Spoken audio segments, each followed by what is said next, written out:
ഈശോയിലെ ഏറ്റവും പ്രിയപ്പെട്ട സഹോദരങ്ങളെ, 183 ദിവസം. എത്ര കരുണയും പരിപാലനയുമാണ് ദൈവത്തിൽ നിന്ന് നമ്മൾ ഈ വചന വായനാ പദ്ധതിയിലുടനീളം സ്വീകരിച്ചത്.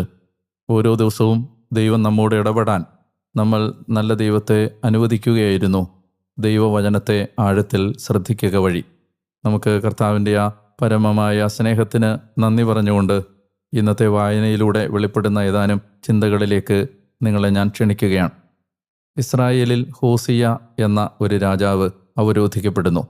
അവൻ അസീറിയ രാജാവിന് കപ്പം കൊടുക്കാതിരിക്കുകയും അതേസമയത്ത് തന്നെ സഹായത്തിനായി ഈജിപ്തിലേക്ക് തിരിയുകയും ചെയ്യുമ്പോൾ ഇത് അസീറിയ രാജാവിനെ അത്യധികം പ്രകോപിതനാക്കുകയും അതിൻ്റെ ഫലമായി അവൻ ഹോസിയ രാജാവിനെ ബന്ധിക്കുകയും കാരാഗൃഹത്തിൽ അടയ്ക്കുകയും ചെയ്യുന്നു.